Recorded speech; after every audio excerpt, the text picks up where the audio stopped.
You are watching ColdFusion TV.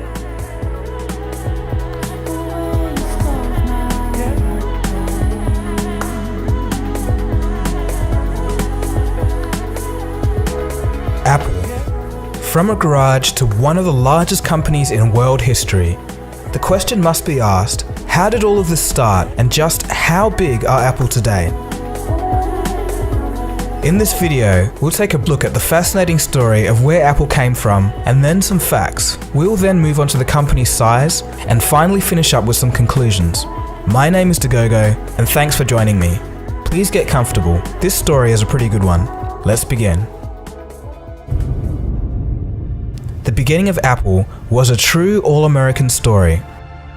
You know how they say great things happen when you're in the right place at the right time? This is true for the foundation of Apple. The year is 1969, and the timing was perfect for some real innovation.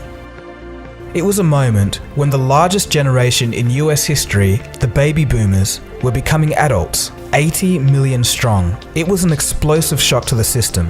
They were dissatisfied with their country. They didn't want their friends and classmates going to war. Well, I don't want to go to Vietnam because I don't want to get killed. They wouldn't stand for any sort of discrimination. There were new ideas about what the world could be. It was a young revolution separate from mainstream America, a counterculture. In tandem with this, the microchip was in development and would be another revolution just on the other side of the decade. The place was also ripe for innovation, as San Francisco was the epicenter of the counterculture movement. It would be during this mix of time and place in 1969 that a 14-year-old Steve Jobs would meet a 19-year-old Steve Wozniak. They were your run-of-the-mill students with a love for technology, pranks, and the Beatles. Neither of them had any idea that the two of them would soon change history. Steve Wozniak was always keen on computers. And I took this book home that described the PDP-8 computer, and it was just like a Bible to me. I mean, all these things that for some reason I'd fallen in love with, like you might fall in love with playing a musical instrument. I fell in love with these little descriptions of computers on their inside. I could work out some problems on paper and solve it and see how it's done, and I could come up with my own solutions and feel good inside. Wozniak shared a common dream among tech enthusiasts, the dream to own a personal computer, an impossible concept at the time. This all changed in 1974 with the introduction of the Altair 8800, a DIY microcomputer kit. Even though it didn't have any output apart from a set of flashing lights, it caused mass excitement and hysteria among tech enthusiasts. So much so that computer clubs began to pop up all around the US just to discuss all the cool things that you could do with an Altair 8800. One of such clubs was the Homebrew Computer Club in San Francisco. This club was different though. According to Jim Moran, founder of the West Coast Computer Fair, the general belief system of the Homebrew Computer Club was influenced by the counterculture happening around the area. For the club, this meant that helping each other and sharing everything was the norm. It was a team effort to figure out what the new Altair computer kit could do once it was put together. Meanwhile, Steve Wozniak was building his own computer. At this time, early CPUs from Intel and Motorola had just become publicly available, and Woz took advantage. Each week, Wozniak would bring his computer into the Homebrew Club with new improvements each time. He was too shy to put up his hand during the club session, so he would just set up his computer at the session's conclusion, but something would happen every time. People would start to crowd around and ask him questions. Steve Jobs, who also attended the club, noticed this and told Woz, "The two of us should really sell these things." So, starting in this garage in April of 1976, the two boys, with the help of some friends, got to work on the Apple I, a single circuit board with no included keyboard or monitor. This was officially the beginning of Apple Computer. The group of friends sold 50 Apple I's. To Steve, this was proof that people outside the club actually did want to own a PC. It was very clear to me that while there were a bunch of hardware hobbyists that could assemble their own computers or at least take our board and add the transformers for the power supply and the case and the keyboard, for every one of those, there were 1,000 people that couldn't do that but wanted to mess around with programming. And so my dream for the Apple II was to sell the first real packaged computer. Steve's vision of a ready-made PC was actually impossible at the time. It would take way too many chips, making it too expensive and too complicated. It just couldn't be done without some serious innovation. As it turns out, Woz didn't actually know it was impossible. He single-handedly used his mind to make an industry breakthrough.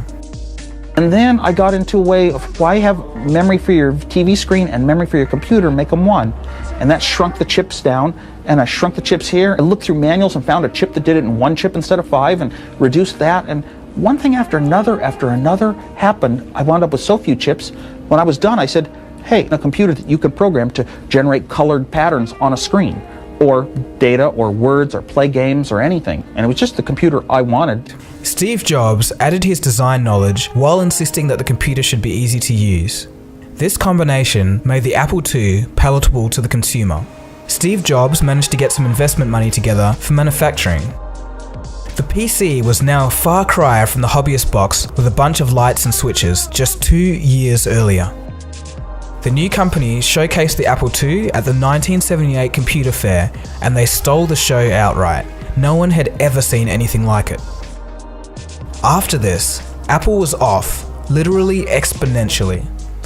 I was worth about over $1 million when I was 23, and over $10 million when I was 24, and over $100 million when I was 25. And it wasn't that important because I never did it for the money.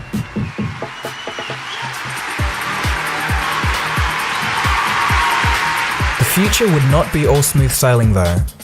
By 1980, IBM saw Apple's success in the PC market and realized that they were wrong about the PC. It wasn't just a hobbyist toy, it could actually be used to extend human intellect and even for communication.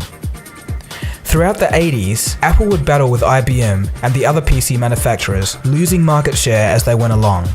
For Apple, the next few decades would see failure, success, and everything in between. After losing its way and flirting with bankruptcy, the company would shed the excess and return to its roots, ushering in a second golden age. The modern era of Apple is a force to be reckoned with on the world stage. They have a strong devoted following and managed to take home 92% of all smartphone profits in the first quarter of 2015. With all of this in mind, let's look at 7 fun facts about the company before we take a look at how big they really are. Number 7. Where did the name come from?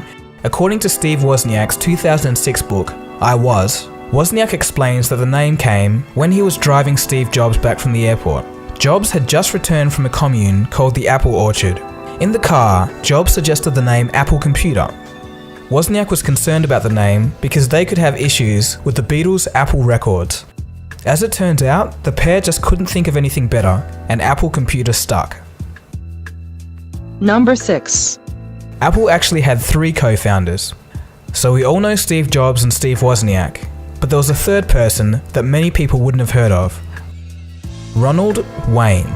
He was the one who designed this original Apple logo, which featured Sir Isaac Newton. It was of course soon scrapped because it was too detailed. Wayne left the company just 12 days after it was founded, selling 10% of his share for just $800. If he'd stayed with his 10% share, it would be worth over $60 billion today. Wayne, who is now 80 years old, says he has no regrets. That really sucks, but I guess it happens. Number 5. Shortly after being shooed out of Apple in 1985, Jobs applied to fly on the space shuttle as a civilian astronaut and even considered starting a computer company in the Soviet Union. Number 4. It's fairly common knowledge that Jobs had the rare insight to see that technology had a strong emotional tie. But what most people don't know is that he actually dedicated an entire team devoted to packaging and studying the experience of opening a box. Number 3. According to a 2015 interview with Steve Wozniak, when they met, Steve Jobs had never designed anything as a hardware engineer and had never written any software. Jobs would obviously grow his skill set as the company matured. Number 2.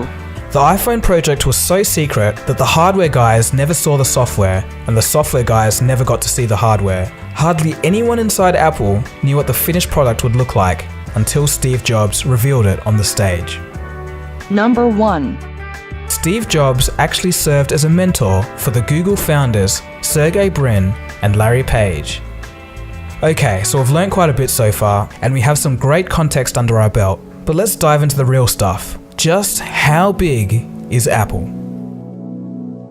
Apple's first quarter revenue in 2015, just from the iPhone, was $51.2 billion. That's greater than Yahoo's entire market cap at $45.5 billion. And that's 3 times more than Google's total revenue in the third quarter of 2014, or almost twice as much as Microsoft's quarterly revenue. Apple has more than $178 billion in cash. That's more than enough to buy IBM. In fact, Apple could buy Ford, General Motors, and Tesla and still have $41.3 billion left over. Or alternatively, Netflix, Tesla, Twitter, Dropbox, Pandora, and Spotify combined. The company has twice as much operating cash as the US Treasury. Apple's net income last quarter was $18 billion, the largest quarterly earnings for any company ever. The previous record was held by Gazprom, Russia's huge oil and gas company. They clocked in at $16.2 billion of profit in August of 2011. Apple is actually an anomaly. Every other company in the top 25 most profitable quarters of all time have been an energy company. So a few of you would be asking, how does Apple compare to Samsung Group? In terms of revenue, Samsung has generated almost 2 times as much as Apple, and has 4 times the number of employees. But if we look at company net income, the story kind of switches. Samsung actually pockets less than half of what Apple does. This means that although Samsung has its hand in everything, Apple is a much more efficient business, only sticking to a handful of products and nailing their target market in the process. So let's take a look at the even bigger picture with all the huge companies in the world. First, let's look at revenue. In terms of revenue, Walmart is number 1, Samsung is number 10, and Apple is number 17. But again, if we look at net income and profits, Apple Incorporated is number 1. ExxonMobil trails Apple by almost $20 billion. Keep in mind that this was before the commodity price slide of 2015. This is simply amazing. So now let's begin to start wrapping up the video by discussing some interesting questions. What makes Apple so successful? A lot of Apple's success can be attributed to taking a different, more human approach to technology. Technology's job is not just to be a tool in life, but to get out of the way and be transparent, almost natural. Apple has historically done this extremely well. Answering the question from another angle, the modern era of Apple has actually had a lot to do with problem solving. What do I mean? Well, since the late 90s and early 2000s, we entered the true digital age. Core technologies such as RAM and CPUs had falling prices, but storage size and speed capabilities were skyrocketing. This meant that there was a huge explosion of new possible product capabilities. But there was a problem. How do you harness these capabilities to make great products that people want? The answer? Make them easy to use. Case 1, the iPod in 2001. Hard drive storage had come down to a reasonable size and capacity was increasing. But interestingly enough, in this whole new digital music revolution, there is no market leader. They haven't found the recipe. No one has really found the recipe yet for digital music. But Apple had a problem. If they were to make a digital player, there would be just too many songs to get through. Who would want to click through 1,000 songs one by one? How would we make this as user-friendly as possible? A haptic feedback scroll wheel ended up being the perfect solution. Case 2, the iPhone in 2007. Phones were now entering a new age. They were turning into mini PCs. In fact, if the iPhone was made in 1991 to have the same performance as it did in 2007, it would cost you more than $3 million. The RAM alone would cost $1.4 million. With the start of this new mobile age, the old thinking of a crammed keyboard with a tiny mouse or equivalent navigation had to change. There needed to be a better way. The solution? A capacitive touchscreen, the first ever to be put in a consumer device, a real breakthrough at that point. But that wasn't enough though. When you make all the details count, the product can sell itself. Remember, the simple list scrolling of the iPhone blew people's minds, not because it was Apple, but because people were amazed to see that technology could act so organically. It sounds simple today, but back then it blew people away. Well, how do I scroll through my list of artists? How do I do this? I just take my finger and I scroll. That's it.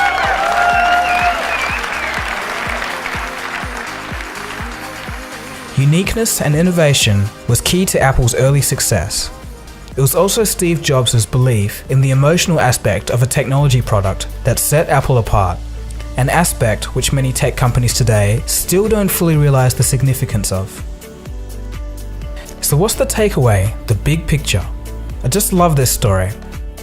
A couple of kids tinkering in their garage created a company that now has a bigger quarterly profit than all the big oil companies and even Walmart.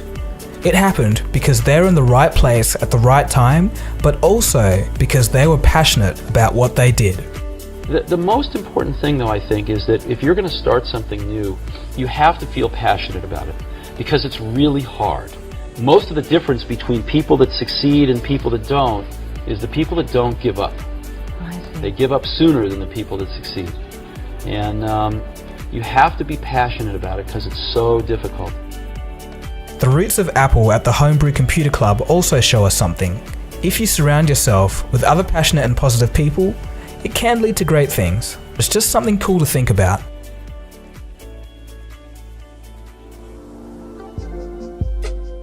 Hey guys, DeGogo here. So there you have it. That was just a nice, factual, straight look at Apple, and I hope you enjoyed that, or at least got something out of it. So guys, if you're new here, that video was actually part of a series. So if you want to know more about more companies and how big they are and just cool facts, just like you saw in this video, you can go over to the How Big Is playlist on my channel, and it's got a whole bunch of companies like Samsung, Google, Walmart, Facebook, and all that good stuff. So you can check that out if you want. And yeah, I think that's about all from me. So give this video a thumbs up if you liked it, or a thumbs down if you didn't. Leave a comment and subscribe if you're new. I'll see you guys again soon for the next video. Cheers, have a good one. ColdFusion. It's new thinking.